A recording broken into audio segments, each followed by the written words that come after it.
Bom, eu fiquei responsável por falar sobre as promessas para as finanças. Promessas para as finanças. Amém?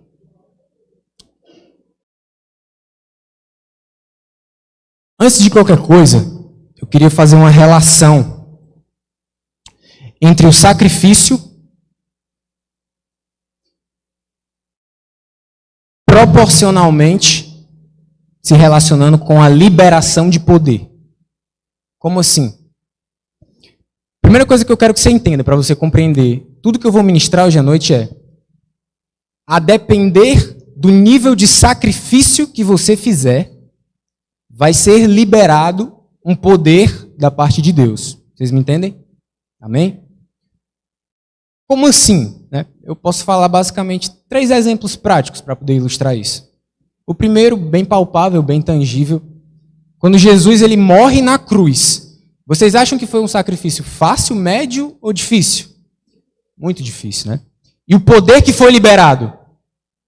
Muito grande, cara. Hoje nós temos livre acesso, nós podemos cantar, né?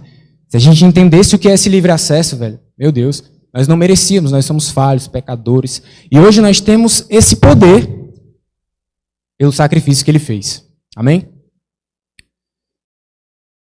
O sacrifício que eu estou disposto a fazer no meu trabalho ou no meu estudo vai liberar o poder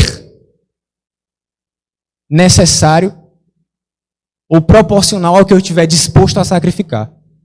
Vocês entendem isso? Se você quiser ser o melhor profissional da sua área, você tem que sacrificar muito, cara. Se você quiser passar nos melhores concursos que tem aqui no nosso país, você tem que se sacrificar muito. Se você quiser ser o melhor pastor, você tem que se sacrificar muito. Então existe uma proporcionalidade entre sacrifício e poder liberado.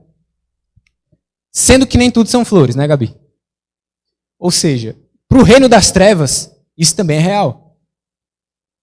Porque se não fosse, Wesley, não existiriam sacrifícios de crianças, não sumiriam tantas crianças, as pessoas não se matavam, porque o sacrifício, quanto maior for, maior vai liberar. E isso também é real para o reino das trevas. Entendam isso, certo? Entendido isso, em falar sobre finanças, é impossível eu querer que as promessas na nossa vida se cumpram se a gente não está disposto a sacrificar nessa área. Vocês entendem? Cara, eu quero ser rico, eu quero ser próspero, eu quero ter muito dinheiro. Quanto que você está disposto a sacrificar? Quanto que você está disposto a ser generoso, a ter fé e a sacrificar? Medita um pouco nisso.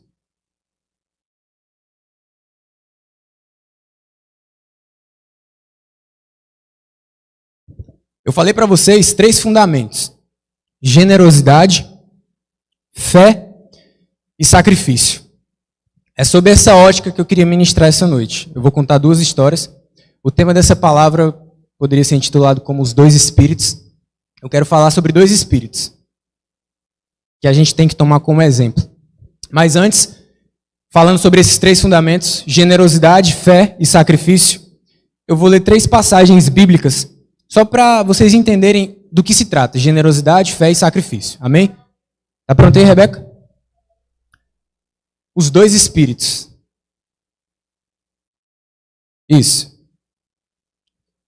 Esses 4 primeiros versículos, 4 primeiras passagens, a gente vai passar só por cima, só para vocês terem uma ideia, um plano de fundo assim do que se trata, né? Vamos lá. Paulo está escrevendo aos Coríntios, na 2ª carta dele, e ele fala o seguinte: lembrem-se, quem lança apenas algumas sementes obtém uma colheita pequena, mas quem semeia com fartura obtém uma colheita farta. Vocês conseguem encaixar a generosidade, a fé e o sacrifício aqui? Fácil, né? Poxa, se eu semeio pouco, eu vou colher pouco. Se eu semeio muito, eu vou colher muito. Isso é óbvio, isso é lógico. Entretanto, o problema é, se você tem muito e você não está semeando muito. Quando Paulo ele escreve aqui aos Coríntios, ele fala: deem a proporção que vocês têm. Estou pedindo para ninguém dar mais do que tem. Mas o problema é, se você tem muitas sementes e se você está semeando pouco, você não está sendo generoso. Portanto, você não vai viver as promessas financeiras que Deus tem para você. Ok? Malaquias 3:10. Acho que alguns conhecem essa passagem aqui. Oi? Tragam o dízimo todo ao depósito do templo. Tragam o dízimo todo. Sério, eu fico pensando naquela época, o que era o dízimo? Era em alimento, né? Eu imagino como se tivessem muitas pessoas prósperas, muito ricas, e que alguns talvez não levassem o dízimo todo. Poxa, eu já tenho tanta comida aqui, velho, eu vou levar aqui, sei lá, 2 toneladas de trigo e já tá bom para vocês, o meu dízimo é esse aí. Mas o profeta está falando, tragam o dízimo todo ao depósito do templo, para que haja alimento em minha casa. Depois disso, ponha-me à prova. Encaixam a fé aqui? Ponha-me à prova. Entendem o fundamento da fé que eu falei? Generosidade, fé e sacrifício. E vejam se eu não vou abrir as comportas do céu e derramar sobre vocês tantas bênçãos que não terão nem onde guardá-las. Fé. Tem que ter fé para viver isso. Provérbios 11, 24 e 25.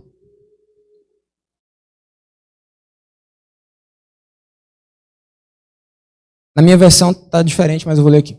Quem dá com generosidade se torna mais rico. Mas o mesquinho perde tudo. Ei, quem estava falando isso? Salomão. Talvez o homem mais rico que pisou nessa terra. O que é que ele estava falando? Leiam. Podem ler, leiam. Quem dá com generosidade se torna mais rico, mas o mesquinho perde tudo. Cara, generosidade. O generoso prosperará. Quem dá alívio aos outros, alívio receberá. Você está disposto a dar alívio aos outros? Ou você só está querendo alívio? Entenda que eu estou falando sobre uma perspectiva financeira. Provérbios 3, 9 e 10. Honre o Senhor com todos os seus recursos e com os primeiros frutos de todas as suas plantações. Os seus celeiros ficarão plenamente cheios e os seus barris transbordarão de vinho. Lindo, né? Beleza. Tendo entendido esses 3 fundamentos, tendo entendido que isso é aplicável biblicamente, quais são os 3 fundamentos, João? Não, sem ler. Generosidade, fé e sacrifício. Bom, o primeiro espírito é o espírito das igrejas da Macedônia. Ok? O espírito das igrejas da Macedônia. Rebeca, pode botar a imagem? A imagem. Tá. Ó, o contexto dessa segunda carta de Coríntios é o seguinte. Paulo está escrevendo para os Coríntios e ele está pedindo para que a igreja de Coríntios tomem como exemplo as igrejas da Macedônia. Tá? Em relação a quê, Biel? Em relação aos dízimos, às ofertas para o povo santo. Explicando. Eu acho que vocês não estão vendo direito, mas bem ali no canto está Jerusalém. Bem aqui, ó. Jerusalém. Aqui era o povo santo. Paulo estava escrevendo aos Coríntios, na região da Acaia. E ele estava dizendo que as igrejas da Macedônia eram o exemplo para a igreja de Corinto. Quais eram as igrejas da Macedônia? Bereia, Tessalônica, Filipos. Alguns estudiosos falam que a igreja de Filipos era a mais pobre, né? E isso é o que é o detalhe interessante, cara. Paulo está escrevendo para os coríntios, falando para eles, ó, vocês têm que tomar como exemplo as igrejas da Macedônia em relação às ofertas para o povo santo. Tá bom. Deu para entender o contexto, o plano de fundo, né? Mas o que é que isso significa, velho? As igrejas da Macedônia, você poderia estar pensando que eram igrejas muito ricas ou muito prósperas, porque Paulo estava dizendo para os coríntios, vocês têm que tomar como exemplo as igrejas da Macedônia em relação à oferta do povo santo. Vocês entendem? É como se o bispo chegasse para falar sobre oferta e pegasse a pessoa que nunca falhou nos dízimos, nunca falhou nas ofertas e falasse assim, ó, vocês têm que ser como esse cara aqui. Obviamente, você vai imaginar que essa pessoa ela tem o suficiente, por isso que ela é fiel nos dízimos e nas ofertas. Mas aí é a cereja do bolo. Vamos para o texto. Eu vou ler todo e depois eu vou passar versículo por versículo. Versículo 1. Agora, irmãos, queremos que saibam o que Deus, em sua graça, tem feito por meio das igrejas da Macedônia. Lembrando, Paulo está escrevendo aos Coríntios, exortando sobre a oferta. Elas têm sido provadas com muitas aflições, mas sua grande alegria e extrema pobreza transbordam em rica generosidade. Posso testemunhar que deram não apenas o que podiam, mas muito além disso, e o fizeram por iniciativa própria. Eles nos suplicaram repetidamente o privilégio de participar da oferta ao povo santo. Fizeram até mais do que esperávamos, pois seu primeiro passo foi entregar-se ao Senhor e a nós, como era desejo de Deus. Por isso, pedimos a Tito, que inicialmente encorajou vocês a contribuírem, que os visitasse outra vez e os animasse a completar esse serviço de generosidade, visto que vocês se destacam em tantos aspectos, na fé, nos discursos eloquentes, no conhecimento, no entusiasmo e no amor que receberam de nós. Queríamos que também se destacassem no generoso ato de contribuir. Não estou ordenando que o façam, mas sim testando a sinceridade de seu amor ao compará-lo com a dedicação de outros. Vocês conhecem a graça de nosso Senhor Jesus Cristo. Embora fosse rico, por amor a vocês ele se fez pobre, para que por meio da pobreza dele vocês se tornassem ricos. Deu para entender? Volta para o versículo 1. Vamos de parte por parte agora para pegar as revelações. Agora, irmãos, versículo 1. Agora, irmãos, queremos que saibam o que Deus, em sua graça, tem feito por meio das igrejas da Macedônia.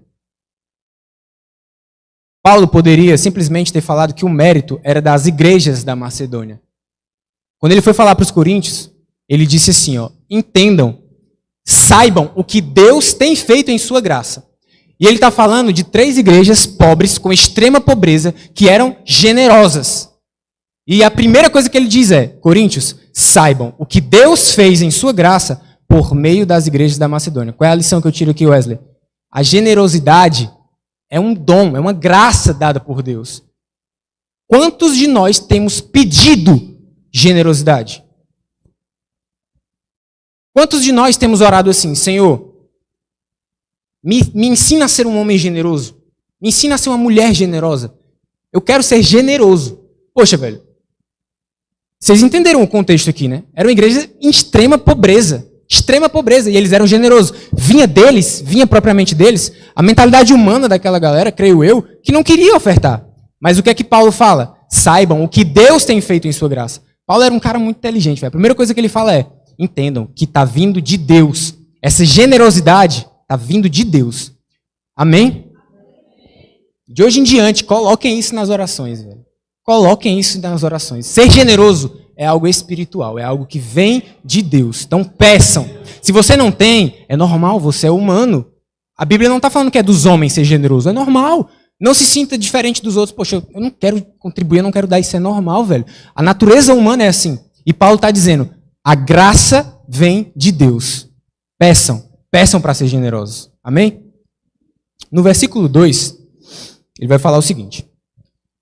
As igrejas, né, elas, o termo elas aí se refere às igrejas, elas têm sido provadas com muitas aflições, mas sua grande alegria e extrema pobreza transbordaram em rica generosidade.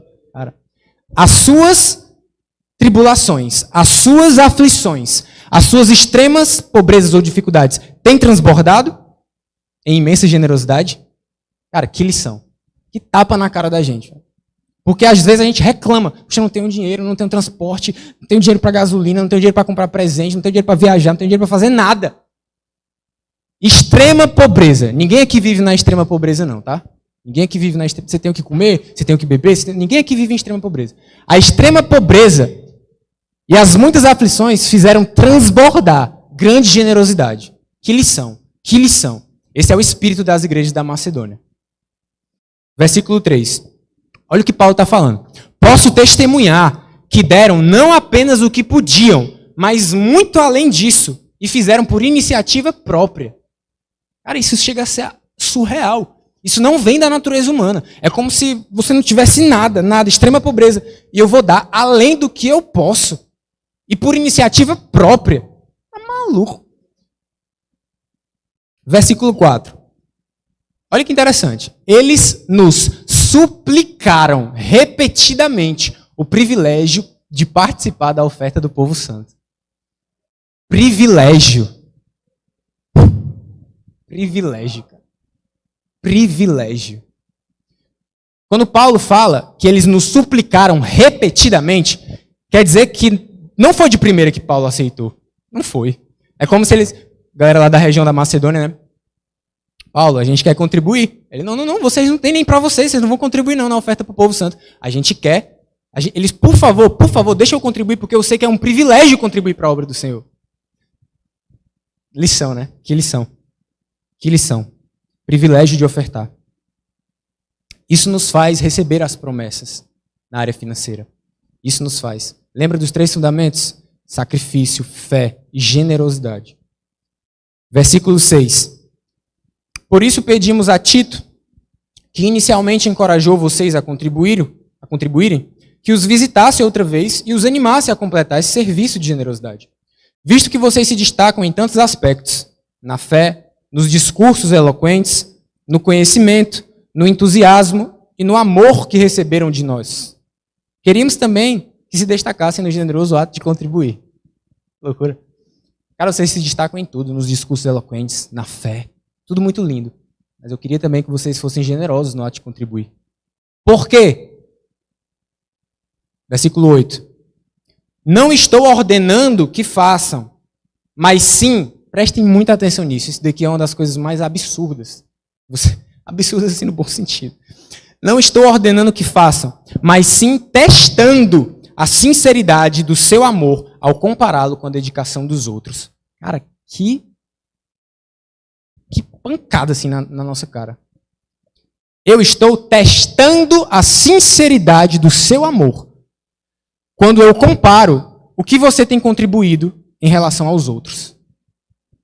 A gente precisa repensar a maneira que a gente contribui na casa do Senhor. Eu mudei a minha visão depois desse estudo. Hoje em dia, cara, eu quero ter o privilégio de ofertar. Eu quero dar mais do que eu tenho. Eu quero fazer isso. Porque isso é o que mede, é o que Paulo está falando. Não estou ordenando. Paulo é como se ele estivesse falando assim de maneira irônica, né? Eu não estou ordenando para vocês não, tá? Mas eu estou só testando a sinceridade do amor de vocês, quando eu estou comparando com as igrejas da Macedônia. Estou só comparando a sinceridade do amor de vocês. E por último, o versículo 9, aqui ele termina de dar o checkmate. A primeira comparação foi com as igrejas da Macedônia. Na segunda comparação, o padrão que ele joga é o sacrifício de Jesus. Se liga. Vocês conhecem a graça do nosso Senhor Jesus. Embora fosse rico, por amor a vocês, ele se fez pobre, para que por meio da pobreza dele, você se tornasse rico. Olha o segundo padrão. Ele era rico, ele era o próprio Deus. Ele se fez pobre, nasceu numa manjedoura, morreu numa cruz, para te fazer rico. Macho. E vocês não estão querendo contribuir? Vocês estão presos às coisas da terra? O que é R$100? O que é R$1.000? O que é isso de um cara que era Deus e veio para a terra? Se fez pobre para você ser rico, velho. Paulo dá o checkmate, ó. Primeiro nível são as igrejas da Macedônia, tá? Vocês não estão sendo que nem eles, não. Vocês em Coríntios. Vocês falam bem, vocês pregam, vocês têm fé, vocês têm amor. Mas a sinceridade mesmo do amor, vocês não estão contribuindo, não, porque vocês não entenderam o sacrifício de Jesus. Quem não oferta com generosidade não entende o sacrifício de Jesus.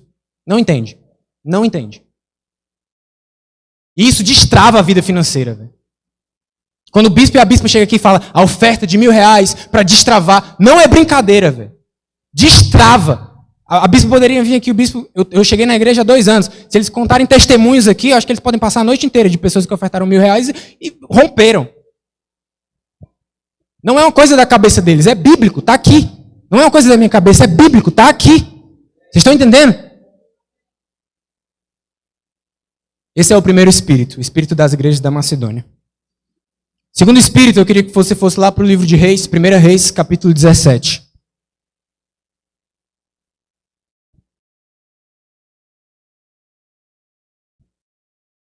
Eu tentei pegar a imagem também nesse, mas eu não achei. Se o bispo quiser explicar, das regiões pode até. Quando Elias ele está na região de Gileade, ele vai para o ribeiro de Querite, isso? E aí Deus manda ele ir para Sarepta. É para cima, correto? Ele vai para Sidom, para uma região de uma cidade gentílica. Queria pegar um mapazinho para mostrar, como eu mostrei na primeira, mas não achei. Elias vai, dando plano de fundo, dando contexto. Chega para o rei Acabe e fala: ei, não vai ter chuva na terra pelos próximos 3 anos e meio, a não ser segundo minha palavra. Ele vai para o ribeiro de Querite. Passa um tempo lá. Deus fala: vai até a região de Sidom. Vai lá para Sarepta. E uma viúva vai te sustentar. Esse é o segundo espírito que eu quero que vocês entendam. O espírito da viúva de Sarepta. A partir do versículo 8. Oi? Isso. Versículo 8. Então o Senhor disse a Elias. Vou fazer que nem o primeiro texto, tá ok? Vou ler do 8 ao 16, depois a gente volta de um por um. Então o Senhor disse a Elias. Antes de começar, todos entenderam o contexto? Sim? Alguém não entendeu? Quer que eu repita? Não? Repita? Bom. Oi? O espírito da viúva de Sarepta. Bom, Elias chegou no rei Acabe e falou assim para o rei: Rei, não vai chover na terra pelos próximos 3 anos e meio, a não ser segundo minha palavra. Deu a ordem. Aí Deus falou: Elias, não vai chover, o povo vai passar fome, porque naquela época era o cultivo da terra, né? Então precisaria de chuva. Vá para o ribeiro de Querite, eu vou te sustentar lá, questão dos corvos, trazendo o alimento. Quando acabou o tempo dele ficar ali próximo ao ribeiro de Querite, Deus falou para ele: agora vá até a região de Sarepta, que era uma cidade gentílica. Vocês terem noção? Eles adoravam um deus chamado Et-Baal, o deus lá de Sidom, daquela cidade. E aí Deus fala: vai lá que eu já dei ordem para uma viúva, que ela vai te alimentar. Porque não tinha água, então não tinha comida. Aí ele recebe a ordem: amém, Senhor, eu vou. E aí ele está indo. E esse é o contexto, que eu vou começar a ler agora. Beleza? Vá morar em Sarepta. O Senhor disse para Elias: vá morar em Sarepta, perto da cidade de Sidom. Dei ordem a uma viúva que mora ali para lhe dar alimento. Elias foi a Sarepta. Quando chegou ao portão da cidade, viu uma viúva apanhando gravetos e lhe perguntou: pode me dar um pouco de água para beber, por favor? Enquanto ela ia buscar a água, ele disse: traga também um pedaço de pão. Mas ela respondeu: tão certo como vive o Senhor, seu Deus. Tão certo como vive o Senhor, seu Deus. Se vocês estão prestando atenção, vocês já entenderam. Era uma cidade gentílica. Eu falei que o Deus lá era Et-Baal. De cara, quando a mulher viu Elias, ela falou: tão certo como vive o Senhor, seu Deus. Não tenho um pedaço sequer de pão em casa. Tenho apenas um punhado de farinha, que restou numa vasilha, e um pouco de azeite no fundo do jarro. Estava apanhando alguns gravetos para preparar essa última refeição, e depois meu filho e eu morreremos. Elias, porém, disse: não tenha medo, faça o que acabou de dizer, mas primeiro faça um pouco de pão para mim. Depois, use o resto para preparar uma refeição para você e seu filho. Pois assim diz o Senhor, Deus de Israel: sempre haverá farinha na vasilha e azeite no jarro, até o dia em que o Senhor enviar chuva. Ela fez conforme Elias disse. Assim, Elias, a mulher e a família dela tiveram alimentos por muitos dias. Sempre havia farinha na vasilha e azeite no jarro, exatamente como o Senhor tinha prometido por meio de Elias. Top, era até o 6. Vamos lá, de um por um, galera. Primeiro eu quero que vocês entendam que foi uma provisão, foi um milagre na vida financeira daquela mulher. Ok? Estava faltando água, ela não tinha alimento. E a Bíblia diz que aconteceu exatamente como o Senhor tinha prometido. Farinha na vasilha e azeite no jarro. Foi um milagre, uma promessa se cumprindo na vida financeira. Porque assim como o espírito da igreja da Macedônia, das igrejas da Macedônia, essa mulher, ela aplicou os 3 fundamentos: fé, generosidade e sacrifício. E aqui é mais legal porque dá para você ver a consequência. E eu vou explicar por quê. Vamos lá. No versículo 8. 9, na verdade, né? Versículo 9. Vá morar em Sarepta, perto da cidade de Sidom. Dei ordem a uma viúva que mora ali para lhe dar alimento. Eu fico imaginando assim, né? Como foi que Deus deu essa ordem para essa mulher? Por quê? Ela não era judia. Ela morava longe. Era longe. Será que foi por sonho? Isso eu fico pensando assim, né? Será que ela teve um sonho? Será que algum profeta chegou para falar para ela assim o que é que ia acontecer? Porque Deus chega para Elias e fala, Elias, vá até Sidom, que eu já dei ordem a uma viúva. Eu já dei a ordem, não se preocupa, que ela vai te alimentar. Poxa, o cara tem que ter muita fé, né? E aí Elias aplica também a fé. Ele, amém, Senhor, você já deu ordem para essa mulher? Eu vou lá. Beleza. Elias foi, chega no portão da cidade, viu a viúva apanhando gravetos e perguntou, pode me dar um pouco de água para beber? Enquanto ela ia buscar a água, ele disse, traga-me também um pedaço de pão. E esse versículo 12. Pronto, ó, acho que o bispo achou. Aqui, ó. Aqui era a região que Elias morava, Gileade, certo? Ele era de Tisbe, região de Gileade. E aí ele veio para o ribeiro de Querite. Tipo aqui, assim, ó. Vê que é um ribeirozinho pequeno? Aqui Deus deu a ordem, vá até Sidom, que lá em Sarepta eu vou mandar uma viúva te dar alimento. Esse era o percurso que ele fez. Acho que vendo assim fica melhor de entender, né? Eu gosto de entender que ele estava ali, aí Deus mandou ele lá para cima, longe, ó, longe de Israel, era uma cidade gentílica, a adoração lá era outra, a cultura lá era outra, mas Deus disse para Elias, ó, eu já dei uma ordem para uma mulher lá, uma viúva lá, que ela vai te dar alimento. E Elias não questiona, eu vou. Beleza. No versículo 12, depois de Elias ter chegado no portão da cidade, ter visto ela catando os gravetos, pediu a água, pediu o pão, e aí ela responde de uma maneira muito engraçada. Por quê? Para pensar. Ela já tinha recebido a ordem do Senhor, né? Já tinha recebido a ordem do Senhor de dar alimento para ele. Sendo que aí ela expõe a situação dela. Meu Senhor, eu já recebi uma ordem, tão certo como o seu Deus. Não, o 12. Tão certo como vive o Senhor, seu Deus, eu não tenho um pedaço sequer de pão. Tenho apenas um punhado de farinha, que restou numa vasilha, e um pouco de azeite no fundo do jarro. Eu estava apanhando alguns gravetos para preparar uma última refeição e depois meu filho e eu morreremos. O que é que Elias responde? Elias já tinha entendido o mistério. O que é que o cara fala? Não tenha medo, faça o que acabou de dizer, mas primeiro faça um pouco de pão para mim, depois use o resto para preparar uma refeição para você e seu filho. Que resto? Que resto? Vai usar o resto de quê? Elias sozinho acho que comia 3 vezes o que ela... Olha a distância que ele tinha caminhado.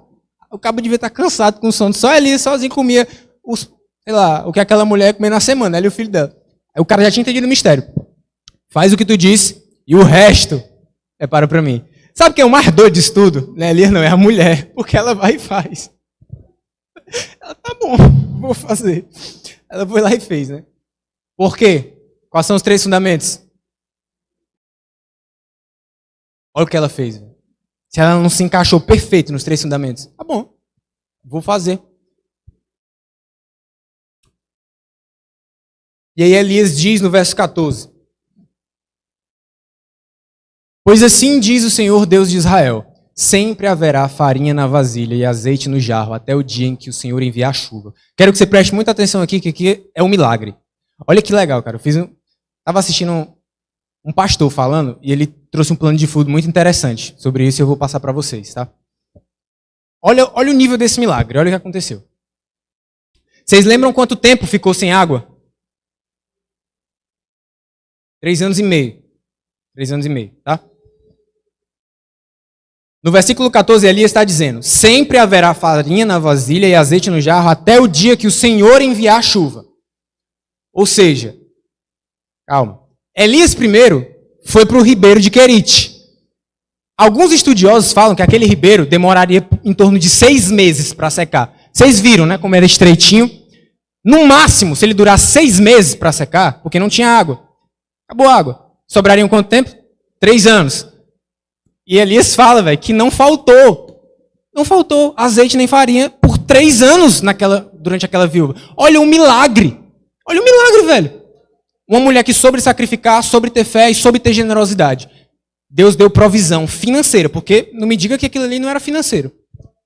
Financeira, provisão financeira, porque ela deu, assim como o espírito das igrejas da Macedônia, ela deu o que ela tinha, muito mais além do que ela tinha. Ela deu tudo que ela tinha. E qual foi a provisão?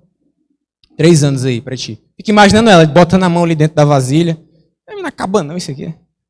1 ano, 2 anos. Azeite do mesmo jeito. E aí, é engraçado, velho. Nessa ministração que eu assisti, né? Ele falando sobre esse ponto, sobre essa parte, ele perguntava assim, o pastor, gente, sabe por que Deus não faz esses mesmos milagres hoje? Deus não é o mesmo? Deus não. Quem concorda que Deus é o mesmo? Esse mesmo Deus que fez esse milagre não é o mesmo hoje? Por que ele não faz esse milagre? Porque está escasso o espírito da viúva de Sarepta. Está escasso. Quantos de nós estamos dispostos a sacrificar como essa mulher sacrificou? Sendo bem realista para vocês, eu não sei se eu estaria. Imagina que você tem um filho. A Bia tem filho. Quem mais aqui tem filho? Filho pequeno, sei lá. Você deixaria de dar a comida para o seu filho para dar para um profeta, para outro cara que você nem conhece, só porque Deus mandou? Velho, é forte. Olha o nível de sacrifício que faz romper na vida financeira daquela mulher. E ela teve provisão durante 3 anos. Amém?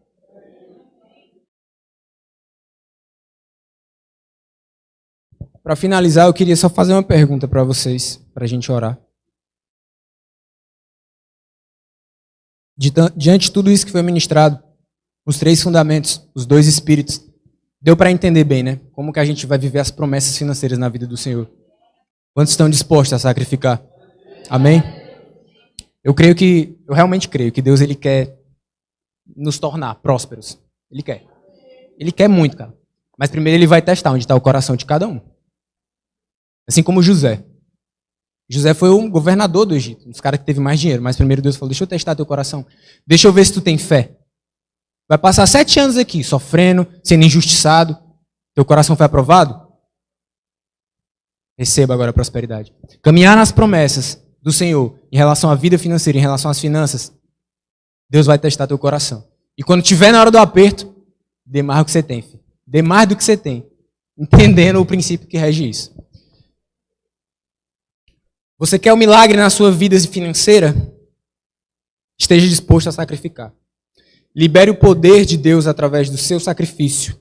Ele encherá os seus celeiros à medida da sua disposição em sacrificar e ser generoso com ele. Qual é o seu nível de fé? Amém? Qual é o seu nível de fé? Amém.